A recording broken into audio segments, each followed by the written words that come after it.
हीरा को भी खबर मिली कि चौधरी और पुनिया में लड़ाई हो रही है। चौधरी ने पुनिया को धक्का दिया। पुनिया ने उसे तल्लियों से पीटा। उसने पुर वही छोड़ा और औंगी लिए घटनास्थल की ओर चला। गांव में अपने क्रोध के लिए प्रसिद्ध था। छोटा डील गठा हुआ शरीर, आंखें कौड़ी की तरह निकल आई थी और गर्दन की नसें तन गई थी। मगर उसे चौधरी पर क्रोध न था, क्रोध था पुनिया पर। वह क्यों चौधरी से लड़ी? क्यों उसकी इज्जत मिट्टी में मिला दी? बंसोड़ से लड़ने झगड़ने का उसे क्या प्रयोजन था? उसे जाकर हीरा से सारा समाचार कह देना चाहिए था। हीरा जैसा उचित समझता करता। वह उससे लड़ने क्यों गई? उसका बस होता तो वह पुनिया को पर्दे में रखता। पुनिया किसी बड़े से मुंह खोल कर बातें करे, यह उसे असह्य था। वह खुद जितना उद्दंड था, पुनिया को उतना ही शांत रखना चाहता था। जब भैया ने 15 रुपए में सौदा कर लिया तो यह बीच में कूदने वाली कौन? आते ही उसने पुन्नी का हाथ पकड़ लिया और घसीटता हुआ अलग ले जाकर लगा लाते जमाने। हरामजादी, तू हमारी नाक कटाने पर लगी हुई है। तू छोटे छोटे आदमियों से लड़ती फिरती है। किसकी पकड़ी नीची होती है बता। एक लात और जमाकर हम तो वहाँ कलेव की बाट देख रहे हैं, तू यहाँ लड़ाई ठाने बैठी है। इतनी बेशर्मी! आँख का पानी ऐसे गिर गया, खोद कर गाड़ दूंगा। पुन्नी हाय हाय करती जाती थी और कोसती जाती थी। तेरी मिट्टी उठे, तुझे हैजा हो जाए, तुझे मरी आए, देवी मैया तुझे लील जाए, तुझे इन्फ्लुएंजा हो जाए, भगवान करे तू कोड़ी हो जाए, हाथ पाँव कट कट के गिरे। और गालियाँ तो हीरा खड़ा खड़ा सुनता रहा, लेकिन यह पिछली गाली उसे लग गई। हैजा मरी आदि में विशेष कष्ट न था। इधर बीमार पड़े, उधर विदा हो गए, लेकिन कोड़ यह घिनौनी मौत और उससे भी घिनौना जीवन। वह तिलमिला उठा, दांत पीसता हुआ फिर पुनिया पर झपटा और झोटे पकड़कर फिर उसका सिर जमीन पर रगड़ता हुआ बोला, हाथ पाँव काट कर गिर जाएंगे तो मैं तुझे लेकर चाटूंगा। तू ही मेरे बाल बच्चों को पालेगी हैं? तू ही इतनी बड़ी गिरस्ती चलाएगी? तू तो दूसरा भरतार करके किनारे खड़ी हो जाएगी। चौधरी को पुनिया की इस दुर्गति पर दया आ गई। हीरा को उदारतापूर्वक समझाने लगा, हीरा महतो, अब जाने दो, बहुत बहुत हुआ। क्या हुआ? बहू ने मुझे मारा, मैं तो छोटा नहीं हो गया। धन्य भाग कि भगवान ने यह तो दिखाया। हीरा ने चौधरी को डांटा। तुम चुप रहो चौधरी, नहीं मेरे क्रोध में पड़ जाओगे तो बुरा होगा। औरत जात इसी तरह बकती है। आज को तुमसे लड़ गई, कल को दूसरों से लड़ जाएगी। तुम भले मानस हो, हंसकर टाल गए, दूसरा तो बर्दाश्त न करेगा। कहीं उसने भी हाथ छोड़ दिया तो कितनी आबरू रह जाएगी बताओ। इस ख्याल ने उसके क्रोध को फिर भड़काया। लपका था कि होरी ने दौड़कर पकड़ लिया और उसे पीछे हटाते हुए बोला, अरे हो तो गया, देख तो लिया दुनिया ने कि बड़े बहादुर हो, अब क्या उसे पीस कर पी जाओगे? हीरा अब भी बड़े भाई का अदब करता था। सीधे सीधे न लड़ता था, चाहता तो एक झटके में अपना हाथ छुड़ा लेता, लेकिन इतनी बेहद भी न कर सका। चौधरी की ओर देखकर बोला, अब खड़े क्या ताकते हो, जाकर अपने बांस काटो। मैंने सही कर दिया, 15 रुपए सैकड़े में तय है। कहा तो पुन्नी रो रही थी, कहा झमक कर उठी और अपना सिर पीट कर बोली, लगा दे घर में आग, मुझे क्या करना है? भाग फूट गया कि तुम जैसी कसाई से पाले पड़ी। लगा दे घर में आग। उसने कलोई की टोकरी वही छोड़ दी और घर की ओर चली। हीरा गरजा, वहाँ कहाँ जाती है? चल कुएं पर, नहीं खून पी जाऊंगा। पुनिया के पाँव रुक गए। इस नाटक का दूसरा अंक न खेलना चाहती थी। चुपके से टोकरी उठाकर रोती हुई कुएं की ओर चली। हीरा भी पीछे पीछे चला। होरी ने कहा, अब फिर मारधाड़ न करना, इससे औरत बेशरम हो जाती है। धनिया ने द्वार पर आकर हाक लगाई, तुम वहाँ खड़े खड़े क्या तमाशा देख रहे हो? कोई तुम्हारी सुनता भी है कि यूं ही शिक्षा दे रहे हो? उस दिन इसी बहू ने तुम्हें घूंघट की आड़ में दाढ़ीदार कहा था, भूल गए? बहुरिया होकर पराये मर्दों से लड़ेगी तो डांटी न जाएगी। होरी द्वार पर आकर नटखटपन के साथ बोला, और जो मैं इसी तरह तुझे मारूं? क्या कभी मारा नहीं है जो मारने की साथ बनी हुई है? इतनी बेदर्दी से मारता तो तू घर छोड़कर भाग जाती। पुनिया बड़ी गमखोर है। ओहो, ऐसी ही तो बड़े दर्द वाले हो, अभी तक मार का दाग बना हुआ है। हीरा मारता है तो दुलारता भी है। तुमने खाली मारना सीखा, दुलार करना सीखा ही नहीं। मैं ही ऐसी हूँ कि तुम्हारे साथ निभा हुआ।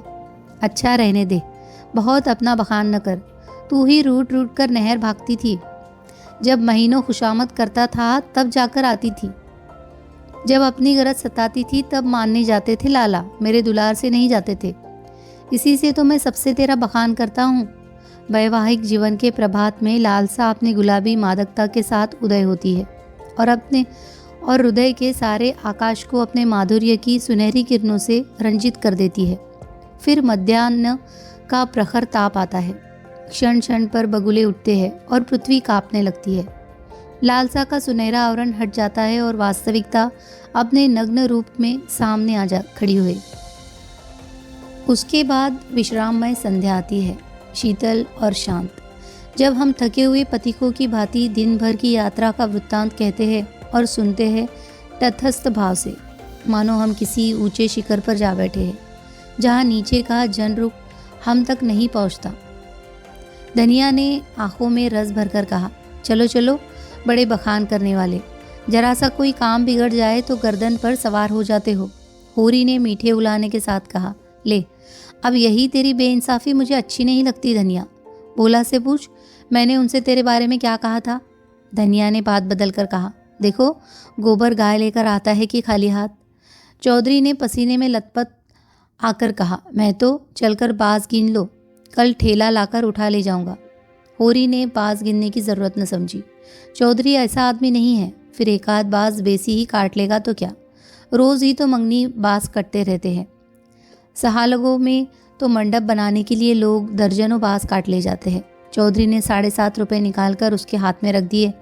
होरी ने गिनकर कहा, और निकालो, हिसाब से 2.5 और होते हैं। चौधरी ने बेमुरौती से कहा, 15 रुपये में तय हुए कि नहीं? 15 रुपये में नहीं, 20 रुपये में।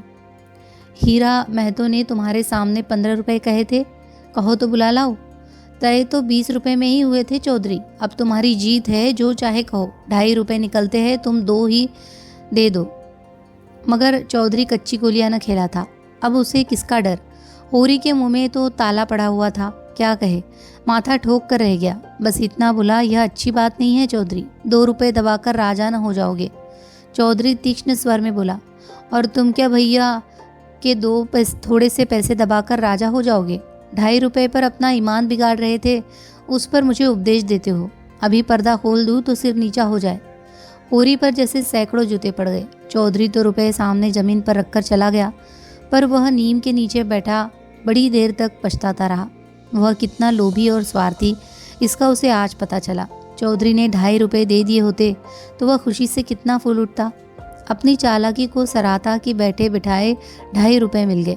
ठोकर खाकर ही तो हम सावधानी के साथ पग उठाते हैं। धनिया अंदर चली गई थी। बाहर आई तो रुपए जमीन पर पड़े देखे, गिनकर बोली, और रुपए क्या हुए, 10 न चाहिए? होरी ने लंबा मुंह बनाकर कहा, हीरा ने 15 रुपये में दे दिए तो मैं क्या करता? हीरा 5 रुपये में दे दे, हम नहीं देते इन दामों। वहाँ मारपीट हो रही थी, मैं बीच में क्या बोलता? होरी ने अपनी पराजय अपने मन में ही डाल ली, जैसे कोई चोरी से आम तोड़ने के लिए पेड़ पर चढ़े और गिर पड़ने पर धूल झाड़ता हुआ उठ खड़ा हो कि कोई देख न ले। जीत कर आप अपनी धोखेबाजियों की डिंग मार सकते हैं। जीत से सब कुछ माफ़ है। हार की लज्जा तो पी जाने की ही वस्तु है। धनिया पति को फटकारने लगी। ऐसे सुअवसर उसे बहुत कम मिलते थे। होरी उससे चतुर था, पर आज बाजी धनिया के हाथ थी। हाथ मटका कर बोली, क्यों न हो, भाई ने 15 रुपये कह दिए तो तुम कैसे टोकते? अरे राम राम, लाडले भाई का दिल छोटा हो जाता कि नहीं? फिर जब इतना बड़ा अनर्थ हो रहा था कि लाडली बहू के गले पर छुरी चल रही थी, तो भला तुम कैसे बोलते? उस बखत कोई तुम्हारा सरबस लूट लेता तो भी तुम्हें सुध न होती। होरी चुपचाप सुनता रहा, मिनका तक नहीं। झुंझलाहट हुई, क्रोध आया, खून खौला, आग जली, दांत पिसे, लेकिन बोला नहीं। चुपके से कुदाल उठाई और रुख गोड़ने चला।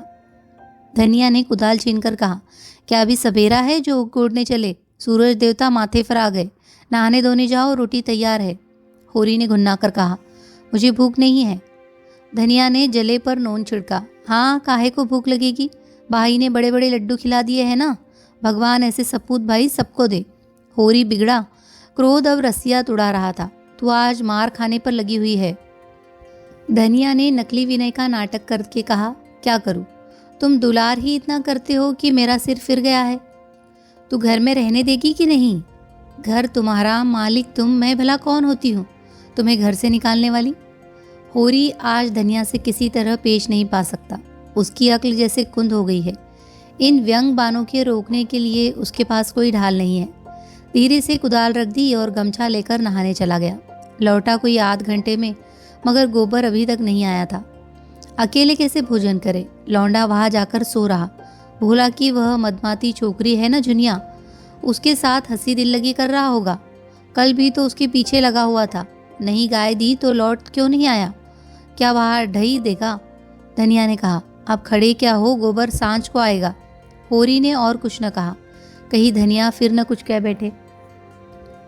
भोजन करके नीम की छां में लेट रहा। रूपा रोती हुई आई, नंगे बदन एक लंगोटी लगाए, झबरे बाल इधर उधर बिखरे हुए। होरी की छाती पर लौट गई। उसकी बड़ी बहन सोना कहती है गाय आएगी तो उसका गोबर मैं पाथूंगी। रूपा यह नहीं बर्दाश्त कर सकती। सोना ऐसी कहा कि बड़ी रानी है कि सारा गोबर आप पात ले। रूपा उससे किस बात में कम है? सोना रोटी पकाती है तो क्या रूपा बर्तन नहीं मांजती? सोना पानी लाती है तो क्या रूपा कुएं पर रस्सी नहीं ले जाती? सोना तो कलसा भरकर इटलाती चली जाती है, रस्सी समेट कर रूपा ही लाती है। गोबर दोनों साथ पाती है। सोना खेत गोड़ने जाती है तो क्या रूपा बकरी चराने नहीं जाती? फिर सोना क्यों अकेली गोबर पाथेगी? यह अन्याय रूपा कैसे सहे? होरी ने उसके भोलेपन पर मुग्ध होकर कहा, नहीं, गाय का गोबर तू पातना। सोना गाय के पास जाए तो भगा देना। रूपा ने पिता के गले में हाथ डालकर कहा, दूध भी मैं ही दूंगी। हाँ हाँ, तू न धोएगी तो और कौन धोएगा? वह मेरी गाय होगी। हाँ, 16 आने तेरी। रूपा प्रसन्न होकर अपनी विजय का शुभ समाचार पराजिता सोना को सुनाने चली गई। गाय मेरी होगी, उसका दूध मैं दूंगी, उसका गोबर मैं पाथूंगी, तुझे कुछ न मिलेगा। सोना उम्र से किशोरी, देह के गठन में युवती और बुद्धि से बालिका थी। जैसे उसका यौवन उसे आगे खींचता था, बालपन पीछे। कुछ बातों में इतनी चतुर कि ग्रेजुएट युवतियों को पढ़ाए, और कुछ बातों में इतनी अल्लड़ कि शिशुओं से भी पीछे। लंबा रूखा किंतु प्रसन्न मुख, थोड़ी नीचे को खींची हुई, आंखों में एक प्रकार की तृप्ति, न केशों में तेल, न आंखों में काजल, न देह पर कोई आभूषण।